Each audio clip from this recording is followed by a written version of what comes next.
Okay, folks, thanks for coming. I'm happy to introduce Eytan Krasilovsky. As a Deputy Director for the Forest Stewards Guild, Eytan Krasilovsky develops, funds, and implements programs and initiatives to support the Guild's collaborative forestry, fire-adapted communities, workforce development, and beneficial fire efforts. These efforts work on landscape-scale restoration, youth education and training, wildland firefighter training, landowner support, collaboration, and effectiveness monitoring. He received his master's degree from the University of Pennsylvania after working as a field archaeologist in the Northeast and a fire effects monitor and wildland firefighter with the National Park Service. Take it away. Okay, hey everyone. Thanks for coming to this session. It's going to be a little different than some of the other sessions, and hopefully that I'm hoping that I can kind of pull it back in and connect it to a lot of what I'm learning about is happening in the Northeast. There's going to be pictures of forests that look very different. This is going to be a lot of ponderosa pine forests. We saw ponderosa pine this morning from Dr. Spears, who talked about the wet and dry side of the Pacific Northwest, and there's going to be some similarities in what I'm talking about to what we heard about from the Pacific Northwest kind of forest plan, but kind of a southwestern variety. This is a kind of a prescribed fire, not a wildfire, that I was able to do in partnership with the tribe on tribal lands.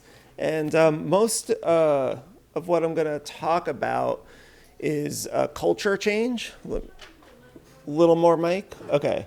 So I'm going to be talking about a culture change that happened during my career in New Mexico and southern Colorado. But before that, I just want to say a little bit about my organization, the Forest Stewards Guild, who we are. I'm going to talk about a old forest and tree position statement that we just released last year. And I'm going to have some QR codes that you can use to kind of access some of the documents I talk about. So the Forest Stewards Guild, founded in 1995 by a group of foresters and allied resource professionals focused on stewardship and ethics in forestry and land management. And our current vision statement is a future where forest stewardship is a nationwide imperative. And as you'll see, the photo in the background is not what I'm going for. This is what I'm dealing with and what a lot of the folks in the West are dealing with.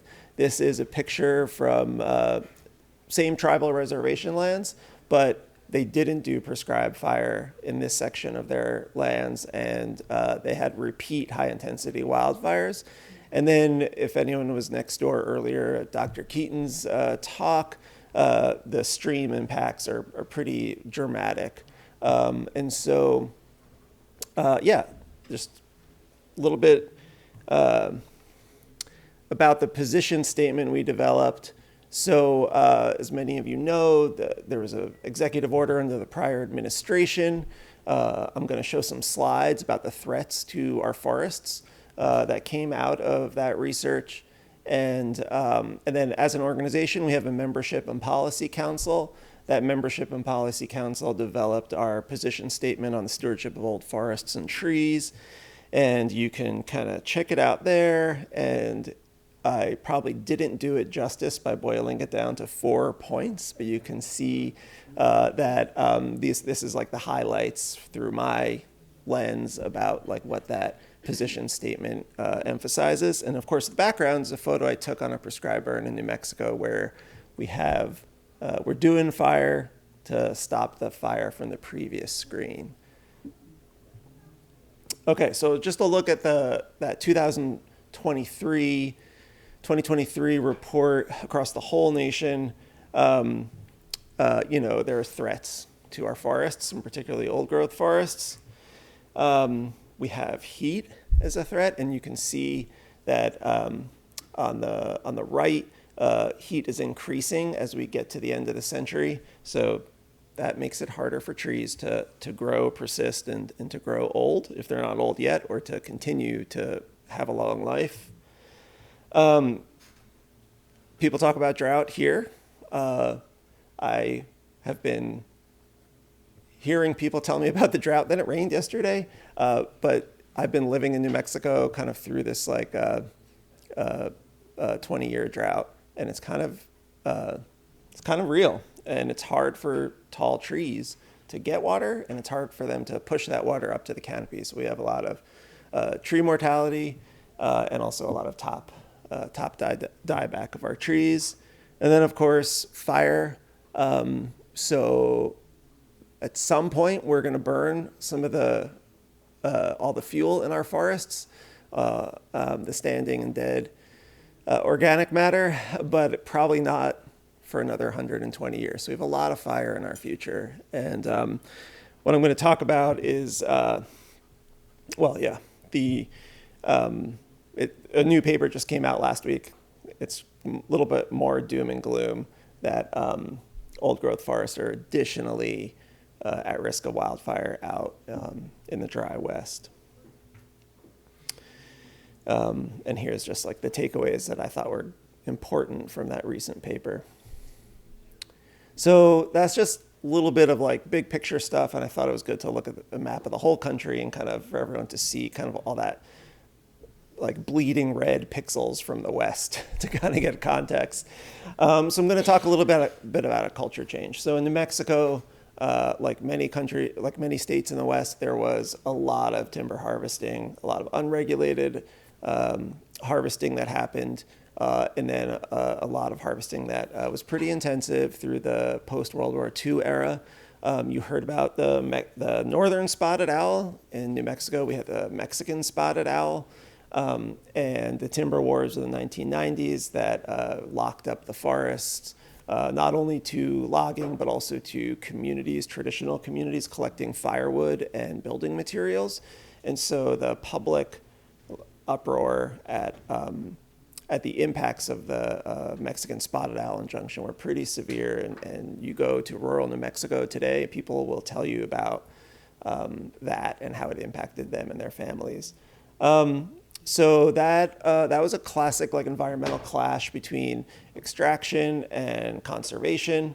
But how do you come back from that? And how do you move forward when you have this kind of wildfire threat amplified by long-term drought, climate change, and of course there's insects and disease in there too. And so like this culture shift that I'm referencing, it came out of this period of the 1990s and early 2000s when people were they didn't want to be in the same room. It was a check your guns at the door kind of environment. It was pretty heated. Forest Service vehicles routinely got torched. I don't think a ranger station got torched, but there was a lot of anger. Environmentalists were hung in effigy on the Santa Fe Plaza. They were also hung in effigy at certain like gathering points in parts of the forest. So it's there was no actual violence that I'm aware of, but a lot of intent and demonstration. So 2000, New Mexico had its largest wildfire at the time, the Cerro Grande fire, started by the Park Service accidentally, almost threatened Los Alamos National Laboratory, burned 200 homes in Los Alamos. The 2000 collaborative forest restoration program got developed in the wake of that was revolutionary because it called for forest restoration, monitoring, collaboration, and protection of old and large trees. It saw a path forward, and that path and that legislation was written by going to listening sessions all around New Mexico, hosted by our congressional delegation at the time. I came in at 2005 and implemented many projects over the years and worked with environmental groups who regularly sued the Forest Service, but we worked together finding that common ground on where we can. And so we were cutting trees and we were doing prescribed burns and we were monitoring and we were showing that we were, getting rid of small and medium-sized trees, but protecting our old trees. 2005, 2006, the New Mexico Forest Restoration Principles. It had the Wild Earth Guardians sign on to it, the Center for Biological Diversity, Sierra Club, It had my organization. It also had the Forest Service. It had the New Mexico Forest Industry Association. So it had like that mix of logos that shows that you have people working together. And the takeaway I think for this group from the New Mexico Forest Restoration Principles is that it said if you're going to cut a tree that has, old characteristics or is over, I think it was 18 inches diameter at breast height, it said you have to have good reasons. You have to think about this. Like this is not, these principles are, they're not binding, right? But they were instructing people to really be intentional. And then the next one was taking the statewide collaborative forest restoration program and making it national with more money, the collaborative forest landscape restoration program. And that was really important for the whole country. There's projects kind of like from Florida to Seattle. And then specific to New Mexico is this general technical report by the Forest Service, GTR 310. I'm going to have a QR code to that in a sec. And the GTR 310 is important because the Forest Service themselves came to this realization that they needed to set out a paradigm for managing ponderosa pine forests that encouraged large old trees. So that was a really important moment for the Forest Service to come around to where everyone else was at. And then you get into the work of actually implementing these things, and it gets messy and hard. And I've been involved in this landscape, in the Zuni Mountains landscape, for 20 years. We're 15 years into a collaborative forest landscape restoration project. You can see it's a pretty large landscape. And a few years in, I get this email, and it has, that's a 26-inch mountain bike tire for anyone who rides. It's not a 29-inch, so it's probably like a 22-inch diameter breast height tree. You can see it has the thick bark that's fire resistant and showing all the platiness of an older tree. And unfortunately, it was marked for removal because the silviculture prescription was showing that there was overabundance of large trees, but it was done at the stand scale, not at the multi-stand or at the watershed scale. So that raised a lot of questions. We had a big collaborative meeting. We hashed through these things with a facilitator, and we came up with an addendum to the marking guide that is still in effect on the whole project. And it's thinking about abundance of tree size, not just at the stand scale, but across the landscape. And so we really, I feel like, had a big impact. And then our monitoring, finally, because monitoring always lags behind management, just because it takes time for things. Our monitoring at the multi-stand scale found some things trending in the right direction. So keep your eyes in the middle section where it says average tree diameter and radial growth. And you can see that those metrics went up after treatment. So after thinning and burning, we retained our larger trees and they grew. And so this is what we want. So we're kind of reducing our wildfire risk and moving stands to kind of more mature, older conditions.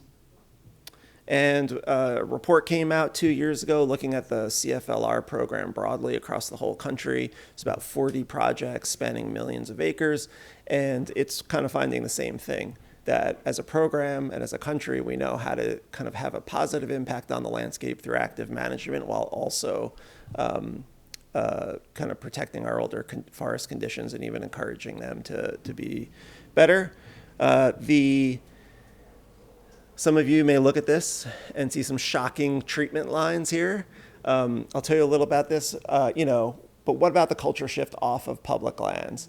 And so Philmont Scout Ranch, I don't know if there's any Boy Scouts in the room. Here we got one. I am not one, but I work with Philmont. Philmont Scout Ranch is a huge Boy Scout like mecca for the whole country. And and they've been experiencing several large high-intensity wildfires that have been really devastating. This area you see has not seen a high-intensity wildfire. When you look at the untreated areas, I see fire-suppressed forest that's unnatural, because the forest, through our tree ring record and our ecology, we know was never that dense. You see a pretty stark difference in the treated area. When you look a little closer, you can see that some of our more mature trees are being retained and enhanced and protected from having, it all go up in smoke, as they say. It shows when you look at the decks of what they're removing the small stuff to protect the larger trees. So and the reason why I'm showing film on is that 20 years ago when I started, at the Forest Stewards Guild, I went on a field trip to Philmont from the forester, and the forester showed us his management, and he was like, "Do you see where I did my work?" And we said, "No." And he's like, "Well, let me show you." And he took us to a little corner where he found some big trees and took them out. And another one, and another one. He was doing this kind of pick and pluck kind of high grading. And we went from that pick and pluck high grading that didn't deal with our wildfire risk, left our watersheds at risk, to now having a kind of forest that is keeping our big trees where they are, but also getting all those other objectives taken care of. So I think the culture shift is a result of that last bullet, which is collaborate, find the zones of agreement, do some monitoring, and then keep the conversation going, keep collaborating. I feel like we're making dents in this kind of massive landscape scale problem. And here's a fun tree that we're bringing fire down the mountain to work its way around that tree to protect it. So here are the QR codes and some of the documents I referenced if anyone wants to kind of read more about it. So. Thank you so much.